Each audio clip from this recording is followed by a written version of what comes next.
Thank you, Dr. Ahn. Let's move on to the third presentation this afternoon. It will be by Dr. Greg Thomas, clinical professor and director of nuclear cardiology education at the University of California, Irvine. He'll be presenting the finding of his study, Atherosclerosis is Common in Ancient Humans, result of the ORA study of ancient Egyptian mummies. Greg? Thank you, Dr. Zogby. It's an honor to present on behalf of the Horace research team. Several of them who are also here are the results of our finding of CT scanning, total body CT scanning of 52 ancient Egyptian mummies. This will be presented as an abstract by the co-principal investigator with myself, Dr. Lam, who's in the audience, in room 228 at 5:30 tomorrow, and will be being published simultaneously in JACC imaging as of now. What we did is we imaged 52 mummies who were alive between 1981 BC and 364 AD, a span of 2 millennia.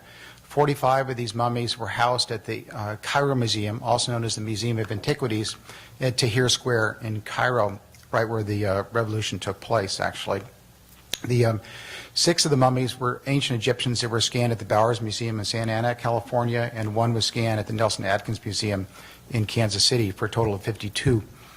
We looked for mummies that were older. We were looking for atherosclerosis.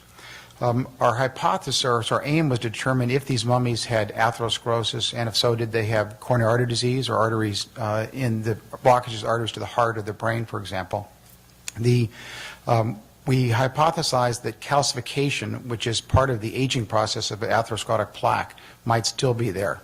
As we develop plaque in our arteries get wider, and ossification occurs, leaving behind calcium hydroxyapatite. And we thought that calcium still might be there 3,000 years later if we image them, similar to imaging a person today with a calcium score looking for blockages or calcification in their arteries now for premature or early identification of coronary or other disease. Of the mummies, we were able to identify vascular tissue or heart tissue in 45 of the 52 mummies. The average age of death was 31 years. Again, we looked for older mummies. It's a little bit older than you might expect, the age of death in this time period.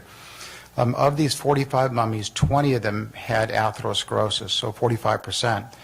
When we saw calcification, and this was quite a challenge for us to identify what was the heart, what were the arteries.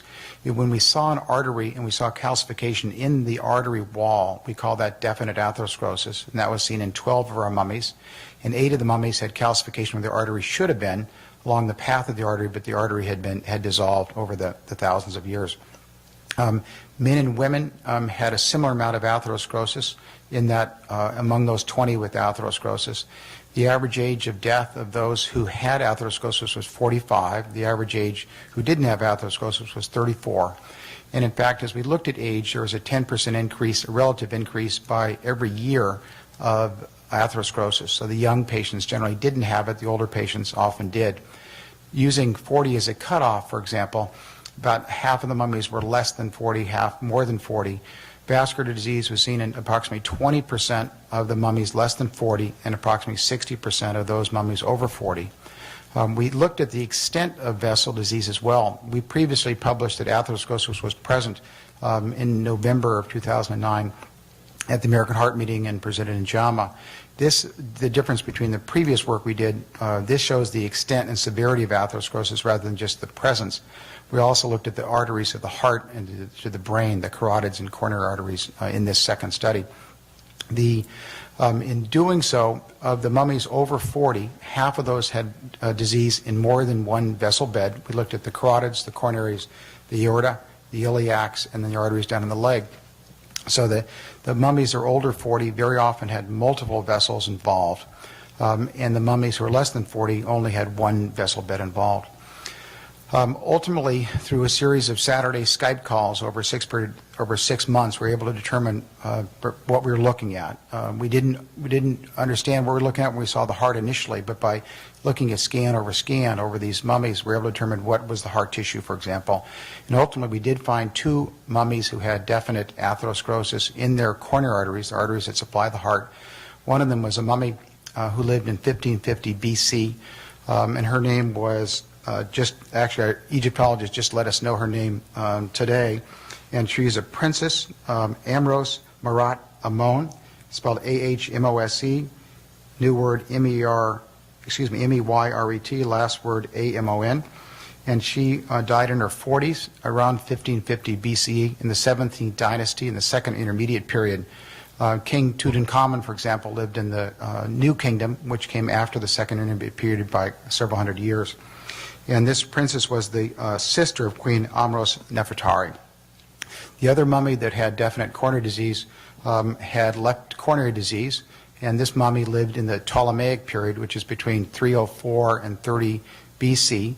And this mummy was a male, died in his 50s, and his name is spelled D-J-E-H-E-R, or Jahar. And again, disease in his left coronary.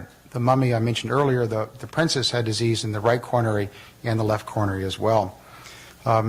We believe that the princess is the first case of known atherosclerosis in the arteries to the heart. Previously, 80 years ago, Alan Long from the University of Buffalo published an article showing by autopsy that Lady Ty, T-E-Y, had coronary disease by atherosclerosis with calcification shown in those arteries. And that Lady Ty lived about 1000 BC, so this is 500 years earlier. We know of no other cases that are that old. And thinking about why they might have had atherosclerosis and why it was common, particularly those people over 40, our team is half Egyptologist. The team is half U.S., half Egyptian, which is likely one of the reasons we were successful at getting the permission to do this work in Egypt. Our Egyptologists have looked at the diet, and they did have meat. They had cows, they had fowl, they had sheep, they had antelopes. They were all domesticated at that time, interestingly. However, we believe their diet was predominantly grain, vegetables, and fruit, so that the fat content was significantly lower than now.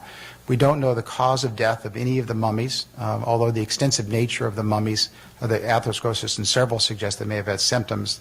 The two that had disease in their coronaries actually had disease in all 5 of their vessel beds, and again, we're in the 40s for the princess and 50s for the male. In concluding, as we think about why they might have had this, it suggests that we may understand atherosclerosis less well than we think. A group of people living in an ancient civilization with a lifestyle markedly different than ours, having common with us atherosclerosis in many vessel beds. So it makes us wonder, is there, for example, a risk factor that has not been identified yet? Earlier work, more recently, shown that if one has a lower blood pressure, lower cholesterol, doesn't smoke, that calcification of arteries is delayed, and that I think the appropriate way to look at this is that, based on our study and others currently, that humans are predisposed to atherosclerosis. This is part of our genetic makeup. But that earlier work has shown that we can delay calcification, so it behooves us, since we're predisposed to this disease, to do everything we can, be cognizant of risk factors to try to prevent its onset at a time when we would hope to be living. Thank you very much.